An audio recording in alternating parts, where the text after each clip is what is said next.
Hello and welcome to Shameless Stories. This podcast is born of the work that I do as a PR expert. My name is Sarah Lloyd. I am the author of Connecting the Dots, Wake Up Mother. I'm a previous radio show host on UK Health Radio, and I am also a PR expert who works in the spiritual space. The reason why I started this podcast is because I have worked with so many amazing individuals over the years, and I wanted to offer a platform to share some of those stories that I get privy to hearing. Why have I called it a shameless story? So, I mean, you may have heard of the work that Brené Brown has done around vulnerability, and I absolutely love what she has to say on how vulnerability can incite connection and collaboration. And what I found with some of the clients that I've worked with over the years is that a shameless story, when we are sharing our stories from a shameless place, it is a narrative or a story that's shared without the burden, without the block, without the guilt, without the fear of judgment. And I'm feeling a big shift in the way that people show up in the world. People are interested in personal experiences. They want to meet you where they are. They want to understand individual struggles and vulnerabilities because that emphasizes acceptance and growth and empowerment.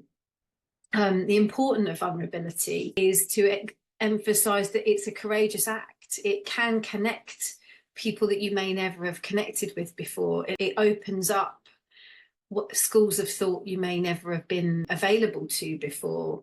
It also encourages true authenticity. And I know authenticity as a word has been thrown about quite a lot, certainly on the social media front. But being truly authentic and speaking your truth from that place of that place of within you, that place of heart and that heartfelt sense. It all encourages personal growth, and sharing our experiences allows us to create deeper relationships and overcome feelings of isolation. What I want to also try and get across in this podcast is to help individuals, when they come and share their stories, transform that shame into strength. And I've been lucky enough to be a guest on many summits, sharing about the power of storytelling in PR. But what I've also witnessed when I've been sitting in other people's presentations and stories is they're always talking about something that happened to them when they were younger, and it's that one thing, that story, that has kept them repeating that same cycle over and over again. And it's that story that's kept them from stepping into their power or moving into their true integrity, into the things that they're supposed to be here to do. And it's only been when they've witnessed that story or that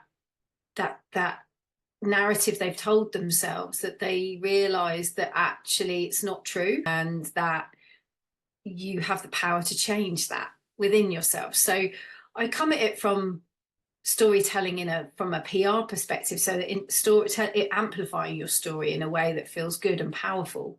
But also what you're actually doing is, when you're sharing those stories with somebody like me, you are helping move through a healing process.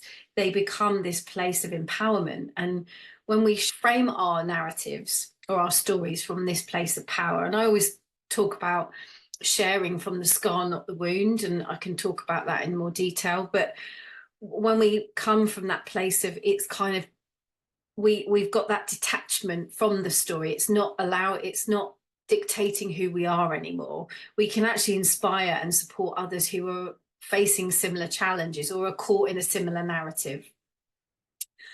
And the power of connection through storytelling, it just helps break down stigma. I mean, how many times have we been sat in the pub and someone's talked about something they're going on, that they're experiencing in their lives, and coming from that place of, I don't know what school to put my kid in, or I don't know how to go about getting this mortgage sorted out, or I don't know whether to ditch school altogether and go and homeschool, or people have these questions, they question their lifestyles and their choices all the time. And often as humans, we want to, I don't know, maybe we want to garner other people's opinions. Maybe we want to understand if anybody else has been through something similar, to give them some guidance, some advice. It's just a good opportunity to open up a dialogue around maybe a difficult subject or topic matter that perhaps has never been talked about before in your circles. It's a great way to break down that stigma and foster that community and bring people together. Storytelling is what connects us all, actually. You know, the stories that we tell ourselves, they are deep rooted within things that have happened to us as children. They are narratives that were given to us by school teachers, are narratives given to us by friends. They are stories that we were read as children, bedtime stories. You know, I imagine that there's a few listeners that have probably read stories where the handsome prince comes in and saves the princess. Well, thankfully, they are now changing that narrative, and it's not, you know, it's all about the princess saving herself and the handsome prince doing what he wants to do and having a cry in the corner. And, you know, there are lots of narratives and lots of stories that we've been brought up with that have become part of ourselves. And what I want to try and do on this podcast is to unravel some of those stories, to get really juicy and get really deep in the topics that people will come and share. And I'm open to anything. I mean, there is no judgment at all. I just want to hold a safe space for somebody who would like to talk about something that wants to come through. Because, I mean, it's funny, I've spoken to a few people about coming on as guests, and the immediate thought, the brain goes, what story should I share? Well, I don't think it really matters. I kind of want to give people a space to just come on and speak about whatever it is that's coming up for them. And, you know, there will be some questions. And when I have clients that come to me, I often ask them a couple of questions actually around, there are often 2 or 3 points in time in a business journey and in a personal journey, because ultimately our personal lives link to our business lives. You know, we are the red thread that row within all of these things. So what happened to us on a personal level may be amplified in things that we're doing on a business level. And so what's really interesting is when we're talking about it from a PR perspective, people are coming and they want to share their stories. When we go into the alchemy process and I ask them some of these questions, one being, what's the worst thing you could possibly imagine being put on the front page of a newspaper? Immediately people go to a fear place. Oh, I don't know if I can talk about that. Or that time when I drove home, or that time when I did this, or when I blew all my money on drugs. Or there's always this deep dark shadow of ourselves where we've kind of squirreled it away. We've hidden that piece of behavior that we haven't liked about ourselves. And I'm not saying let's air our dirty laundry. That is not what I'm saying. What I'm saying is it's actually talking about the stories that have led you to the point that you're in, that you're at. So maybe it was going off in the summer and experimenting with psychedelics. Maybe it was choosing to take the leap from a corporate environment to doing something, to living your best life.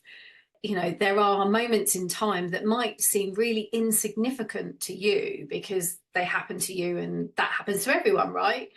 But actually, those are the stories that people really learn from. And, you know,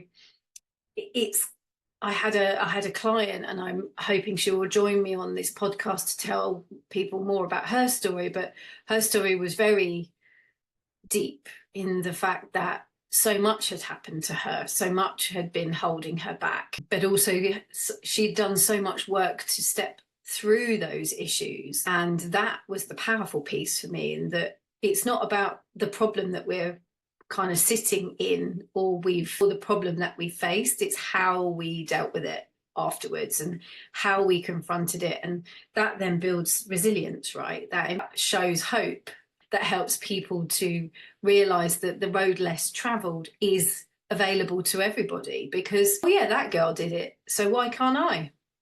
And that's what I love about Shameless Stories, is that these stories will focus on lessons learned from difficult situations, but will be allowing the storyteller, that'll be whoever comes on, to reclaim their experience and find strength in them and actually remind themselves that they've been through a lot. And look at, we sit on the mountain. It's a sit on the mountain moment. So by sharing from a place of self-acceptance, we can inspire other people, we can empower other people, we can encourage this sense of community, because 9 times out of 10, most of us have been through something very similar. It might not have been exactly the same, but a lot of us experienced a pandemic, and our perspectives of that pandemic will be very different, individual to individual, household. You could be in a relationship and your version of events could be very, very different to your partner's. And I think that's really important. The minute we start to share and connect with each other, that's when we start to break down any stories that aren't true, any narratives that we're telling ourselves that aren't true. And one big shame story for me was that I always felt I wasn't good enough. That's deep-seated. That's come from when I was dancing, when I had a dance teacher who was she was a pretty hard taskmaster. I grew up in the 80s, so you never were good enough because your parents weren't good enough. But it's taken me a long time to realize that I am good enough just as I am, and I can just keep trying to be better, a better version of myself. And it took me being a parent to realize that I didn't want to be that person that wasn't good enough, that apologized for being in the room, that apologized for saying what she thought for fear of being told to be quiet, shut up, it doesn't make sense. And that is why this podcast is so important to me, because I want to be able to give other people that opportunity to talk about the narratives, the shame stories that have held them back. And as an entrepreneur, a business owner, my shame story has always been, if someone said my stuff was rubbish, then I believed it. That's the story. That's somebody else's story, but that's not my story. So I'm very keen to get into the nitty-gritty with some of my guests, because I know that they're going to have so much wisdom to share with the listeners. And, selfishly, I get to learn too. And that's what I love about my job, is that I work with some amazing people who, through their stories, have come out the other side and shown me and others, when the media have picked up their stories, that it is okay to just be you and be completely you and truthfully you and be in that vulnerability. Shameless stories will shift the focus from the negative feelings associated with them to a narrative of resilience and hope. It is my hope that you will enjoy the stories that are shared on this podcast. So I'm so excited to kickstart this podcast. And if you are interested in joining me and talking about your shameless stories, then please do reach out to me on www.iamsarahlloyd.com. Thank you for listening, and I look forward to weaving some new stories with you very soon.